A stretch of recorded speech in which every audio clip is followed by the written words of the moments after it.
unang anak ko, kapanalan ng Joseph Josefa. Babae ako. Kaya yun po, yung anak ko, sa kanya ko nakuha yung aking grabe devotion kasi Joseph. At ang pangalawa ko, yung husband ko. Kasi yung husband ko, parang si Joseph sa akin kasi karpentero siya.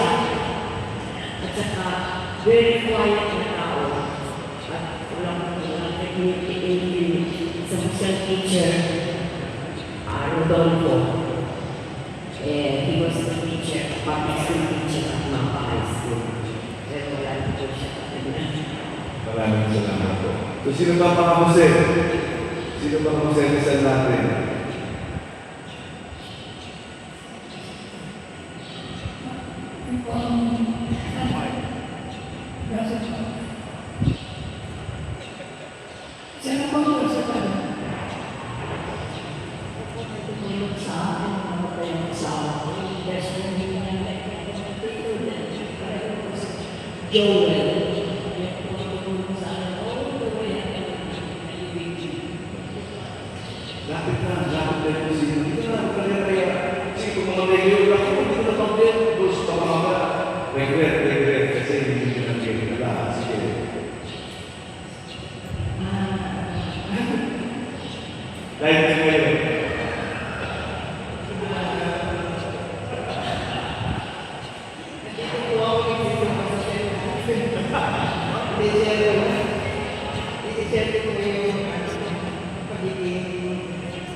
Dominic at si Jackie. At kung si Irma, ang aking St. Joseph ay ang tatay ko, si Leonardo Bisaca. Siya ay mapagmahalaan, tinuruan kami magmahalaan ng kapatid. Didisiplin ka sa loving way. Tinuruan kami makilala ng Diyos. Hanggang ngayon, ang kanyang teaching sa amin na loving way. Ginagawa ko rin instruction sa akin para sa aking pamilya rin, sa aking mga anak. Balo na ako ng 15 years. Sa pagmamahal ng tatay ko, dala-dala ko pa rin. At ang akin naman ngayon, childhood ko siya na St. Joseph. Hanggang ngayon, pinapanaginip pa niya ako. Anything na kailangan ko siya, just call me anytime. Sabi niya sa aking panaginip. Kinakausap pa niya kahit patay na siya. Nakakausap ko siya. At ang aking ngayon naman, ang ating katekist, sina Dominic Portugal at Jackie. Sila ang aming mga katekist, silang nagdagabay ng tama. Lalo na sa mga kamalian sa buhay, sasabihan ka, idadirect ka kung anong tamang gawin. Maraming salamat po. Ang St. Joseph ko sa buhay ko ay yung tatay ko. Isang salita nun, sunod lahat kami. Tahimik siya, nag-observe lang. Kaya pag nagsalita ko yun, period na. And then sa ngayon, yung anak kong bunso, at saka yung asawa ko. Observant sila, pero once na nagsalita sila, patas. Kaya kahit masakit sa loob ko, kailangan ko sundin ang kanilang observation. Kailangan po. Salamat ha. Ako naman po, ang St. Joseph po ay ang mother at yung husband ko. Noong buhay pa sila, sila yung nagbibigay sa akin ng lakas kahit na nahihirapan kami. Pero naitataguyod ko naman yung mga anak ko. Ngayon naman po, ang St. Joseph po ay aking mga anak ko na laging nandyan para sa akin. Maraming salamat. Good morning. Ang St. Joseph ko po ay aking family. My husband, my sons. Every day, pinipray ko sila. And that's all. Maraming salamat po. Ako naman, it is my husband. I'm a widow for 14 years na po. Pero yung husband ko kasi is a disciplinarian. Isang titig lang niya. He will not speak. But yung eyes lang niya natitingnan ka from head to foot. Medyo manginginig ka na. Kasi hindi naman siya yung vocal na magsabi. But if you commit a mistake, may kakalagyan ka talaga. And I'm proud na yung mga anak ko, na-disiplina niya, Father. But yung mga anak ko, kung may, nung mga bata pa sila, mag-commit sila ng medyo serious na naman. Kasi may, yung mga bata ngayon sasabihin, aalis ako pa, may pupuntahan kami. Anong time ka uuwi? Then, sasabihin, 2 o'clock. 4 o'clock na, wala pa. Sigurado, face the world ka. And so, before my husband died, isa na lang ang anak kong hindi pa tapos. So one time, na I have a dream na nakita ko na sa 2nd floor daw siya. Tapos kami, nandun sa baba, tinititigan daw niya kami ng ganon. So but that time, parang may sinasabi siya na kailangan matapos yung bunso. So luckily natapos naman, nag-board passer. And then, nakahanap naman sila ng trabaho. So, may time na may mga problema kami na mag-anak na sabi namin, ay kung nandiyan lang si Papa, isang gano'n lang, click lang yung yari na, tapos na. So, that is my St. Joseph para sa akin. Sino pa?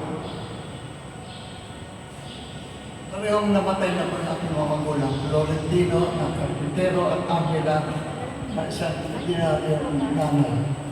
Kaya hindi ko natandaan na kami ay nakipag-usap sa aking tatay. Kumakain kami, timing siya. Sa trabaho, naging sa Kristal. Sinasama ko sa ina siya, pero hindi pinapaliwanag anong ginagawa niya dyan. Kasama ko sa luneta para doon sa Fatima, hindi niya sinasabi kung ano yun. Basta tahimik kaya tuloy, at ang pangalan siyempre, inasimba. Salamat sa Diyos.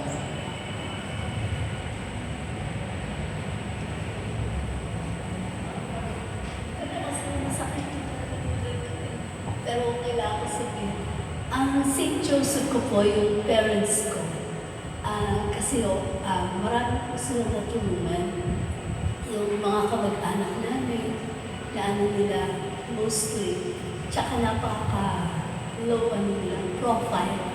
Tapos, masyado silang masikap na hanggang ngayon, kami yung magsisikap ko ng dalawa, ng nanay at tatay ko. Kami yung nakikinabang. Kami yung medyo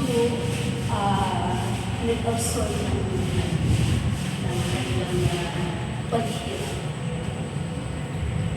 Salamat. Sino pa? Gusto niyo pa? Meron pang gusto mag-share? Sige. Ako yung ito yung kinuwento ko kahapon eh. Yung St. Joseph yung tatay ko, tahimik lang, di ba? Man of few words. Man of few words siya. Mahilig siya. Magaling magsulat. Talagang, si St. Joseph, hindi man of few words. Man of no words. Zero. Diba? But he's my St. Joseph. My eldest brother, his great devotion to St. Joseph, nagpatayo siya ng kapilya. Kaya kahapon, nandun kami sa kapilya yun. Diba? Which I would like to bring you one day. Gusto nyo? Ngayon, gusto nyo?